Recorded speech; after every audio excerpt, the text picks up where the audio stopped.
one day the girls and I were at the beach and the president of Portugal was swimming in the ocean. And Frank goes, oh, that's the president. Frank had met him before because Frank was the only English speaking priest in this whole area. So he sort of met and knew a lot of people. And Frank goes, well, let's go get a picture with the girls. And he comes out of the ocean in his towel. And I'm like, sir, can we get a picture? And he's like, of course. Do you like our country? And I said, oh, we love it. He goes, please don't tell anybody. Which I was like, that is Portugal at its finest. You like it here. Please don't let anyone else know. Yeah. Today I talked to my university roommate, Ginnelle Elliott Sawyer. Ginnelle has been an expat away from home in Canada for more than 20 years. She's been in the States and in Europe with her family. And I think you'll agree after listening to her talk that attitude, a positive attitude and a sense of adventure are the recipe for success in any expat posting situation. Enjoy. Hello, Cecile. Ginnelle Elliott Sawyer. Welcome Yes. to Expat Conversations. So Ginnelle, tell us where you're from and where are you now, and then we'll fill in all the gaps in between. All right. Toronto, Canada. And now I live in Aiken, South Carolina. But this has been one of many stops on our journey, starting in San Francisco. I mean, we've been into a lot of places. Yeah. So the two places you've lived that stand out because they're in Europe are Yes. Corfu, Greece. Yep. And then were you in Lisbon, Portugal? We were in Cascais, which is just Okay. outside. All right. So I don't know, where do you want to start? We could go straight to Corfu, Portugal. We could talk about. Let's start in Corfu. Well, I mean, we were living in the US. We left Canada in 1999. We've never lived in Canada since. So when my husband got a job in San Francisco, we moved there. And we were liking the US. I mean, we're expats there too. Yeah.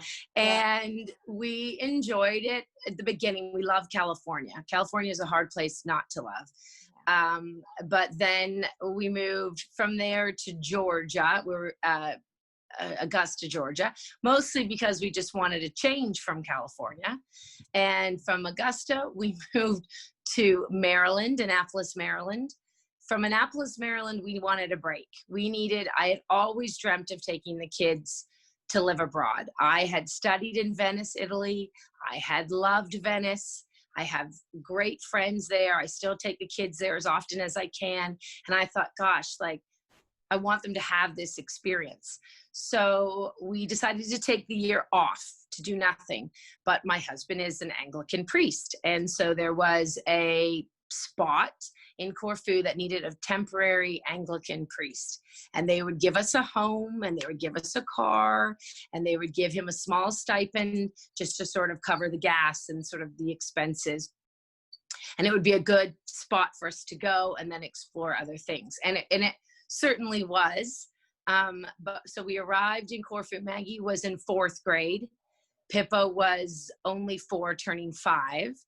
And we showed up in this tiny 2-bedroom apartment. It was smaller than we had ever lived in or ever expected to live in. But it was an adventure. Corfu, we had to homeschool Maggie. Okay. Pippa was little enough, so she was just sort of learning to read, and it was much easier with Pippa. And PE was going to the beach. I mean, it's a Mediterranean island. It was spectacular.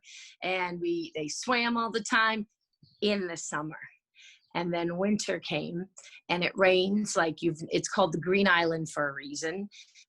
The rain is out of control and black mold would start to creep up the walls, and you realize that you're not in North America anymore because we insulate. It was very different. The winter was night and day from what we had experienced when we arrived. We were all chilling on the beach every day. I wonder if this is going to keep coming up as you tell about other experiences, but I certainly know this about you, your sense of adventure and just your attitude, like always being so positive. You seem like you're always up for anything. Do you think that's sort of one of your 100%. I don't trips? think we could have survived it if it hadn't been, because as I said, I mean, the kitchen was a kitchen you would have had in a in a tiny studio apartment, not to feed a family of 4. So it was just, the whole thing was an adventure. We rescued dogs. We became involved in dog rescue. We became involved in the saving of an endangered species of horse that I started a fundraiser for. I started a 5K race for. We just threw ourselves in, because what else are you going to do? And every time the kids would, especially Maggie, would be like, well, I don't have this, I don't have friends. I'm like, well, so I signed her up for an art class in Greek. Well, no one spoke Greek. So it was just, you just had to try, you had to go for it. And it became sort of, once you knew you could manage that, then you knew you could manage anything, really, because Frank didn't know how to drive standard. He learned on a YouTube video before we arrived. And Corfu was like hills like this, and we would start going backwards, and I would start crossing myself, be like, please don't let us die here. It was an adventure. Adventure is good for the soul. Yeah. So that was 1 year. That was 1 year, and we did do a lot of travel. I mean, we did a lot of travel around Greece, flights to Athens, and then we did Italy, we did some of France, we did England. We tried to do as much as we could within that time frame. And then we moved to Florida. And I will tell you that it almost killed me.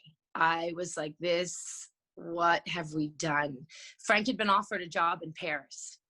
And because of education, and our children couldn't speak French, and they would be and I know the French system is very difficult. It's really demanding. Mm-hmm. We thought, this is going to kill Maggie. Was going to go into 5th grade, not knowing a word of French. So he got a job in Florida, and we call it the year of Disney, because we went to Disney. We had Disney passes, and we went as much as you could humanly possibly go to Disney World. We went to Disney World, and then that was it. We were like, we can't be here anymore. And in fact, there was like a real, this is a really off story, but do you know that they had that nightclub it was outside of Orlando, and a man went and shot and killed, it was a gay nightclub. Well, that man's video popped up on the screen, and I said to Frank, I know that man. And Frank said, what do you mean you know that guy? And I said, he's a security guard at the school, across the street from our kids' school. I had seen him all the time. He worked at the courthouse across the street.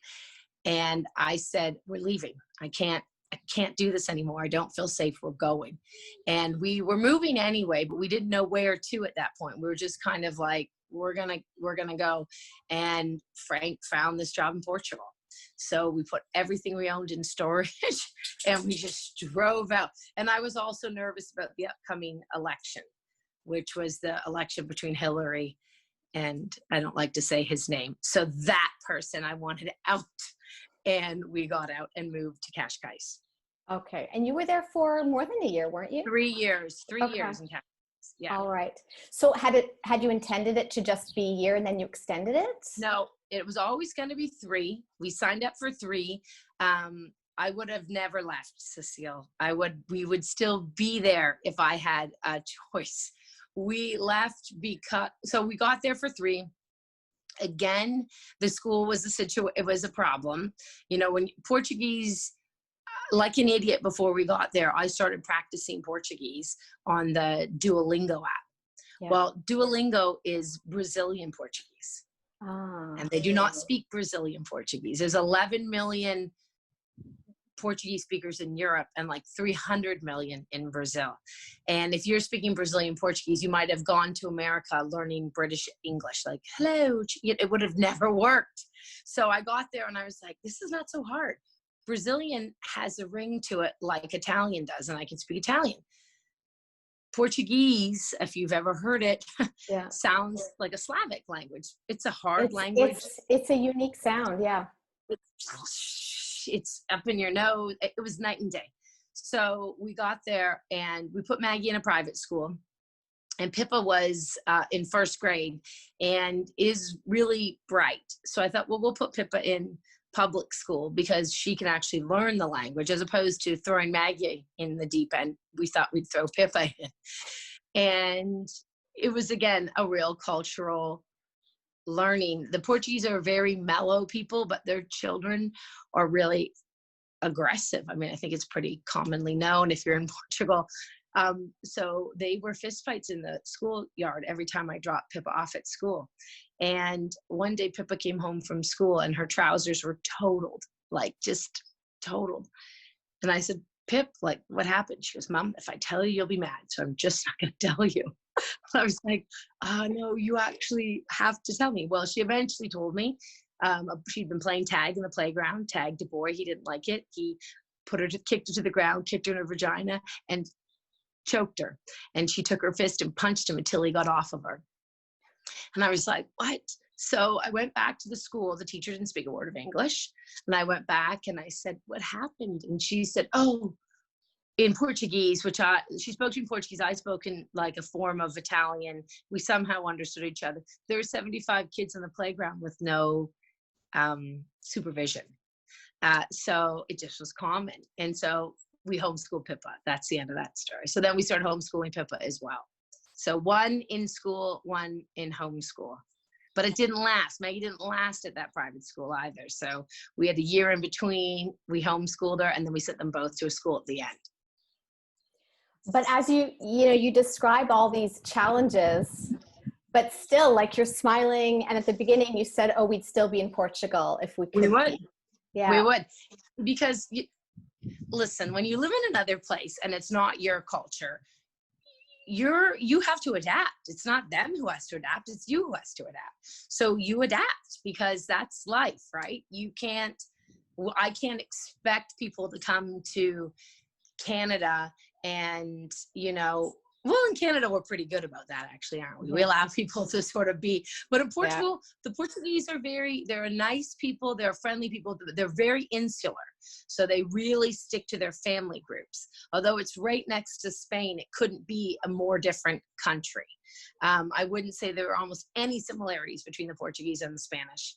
And yet, Spain is so open and that's not the Portuguese way of doing things. So it takes time to understand that. At the beginning, you're like, oh, no one likes me. I don't have any friends. And then we talked to a lady who'd lived there for 40 years and had only been invited into a Portuguese home one time in 40 years. And her husband was Portuguese. So you learn, different ways. But everyone spoke English. They were excited to help you. They were like happy that you were in their country, So that's the end of part 1 of my conversation with Ginnelle.